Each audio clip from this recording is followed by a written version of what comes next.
Alors je vais vous lire un texte que j'avais envoyé au journal Le Figaro. Voilà, une bonne leçon pour ces prétentieux journalistes qui se targuent de travailler dans un journal gouvernemental formel, sûr, assis, de référence. Et pourtant c'est un journal de droite. Comme quoi vous voyez, je sais ouvrir mon esprit.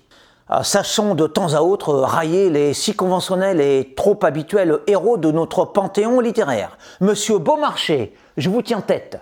Pour une fois, donnons la parole à l'espèce haïe.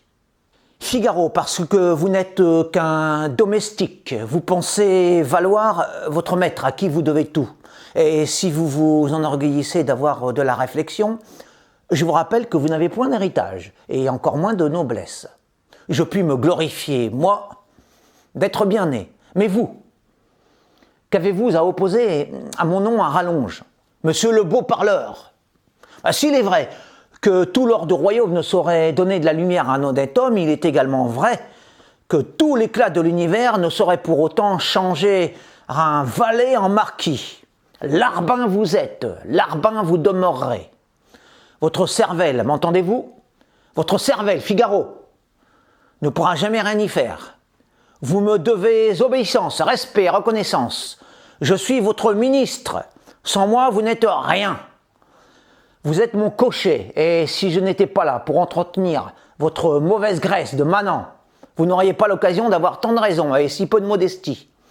Je puis être raillé par mon serviteur. Je n'en serais pas moins son César, mais vous, changez de propriétaire à votre guise, palefrenier vous demeurerez.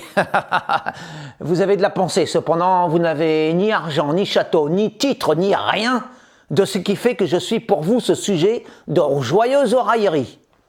Vous êtes sans doute persuadé que la verve et ses lustres immodestes font la personne de valeur en ce siècle. Détrompez-vous, c'est la naissance, uniquement la condition, qui fait autorité, la preuve.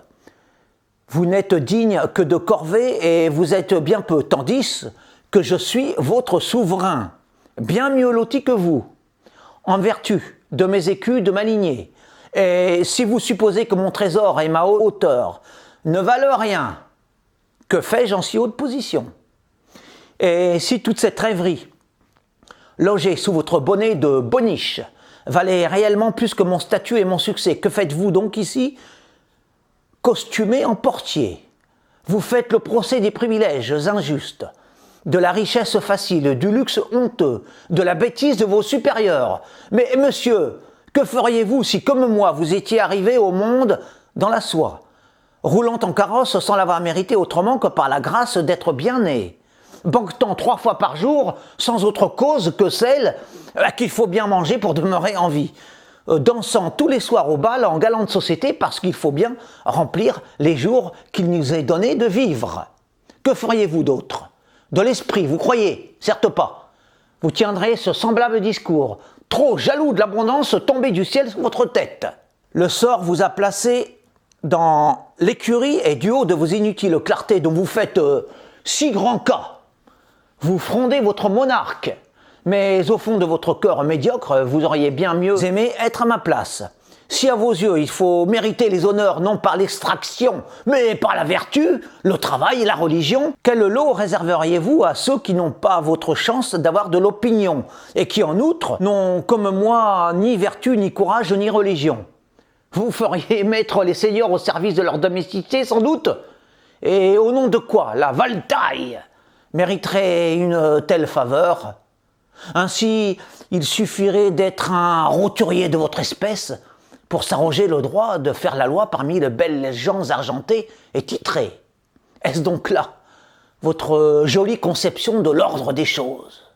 Taisez-vous donc et retournez à vos serviles besognes. C'est pour cela que je vous paye. Laquais, votre finesse vous dessert en tel cas, tandis que mon aisance et ma particule me mettent à l'abri de devenir ce que vous êtes. Ce qui prouve l'inanité de vos brillantes idées. Seule la fortune et la race accordent le pouvoir aux élus. Et même lorsque vous aurez compris cette vérité, cela vous apportera ni considération, ni grandeur, puisque, définitivement, vous n'êtes point de noble sang.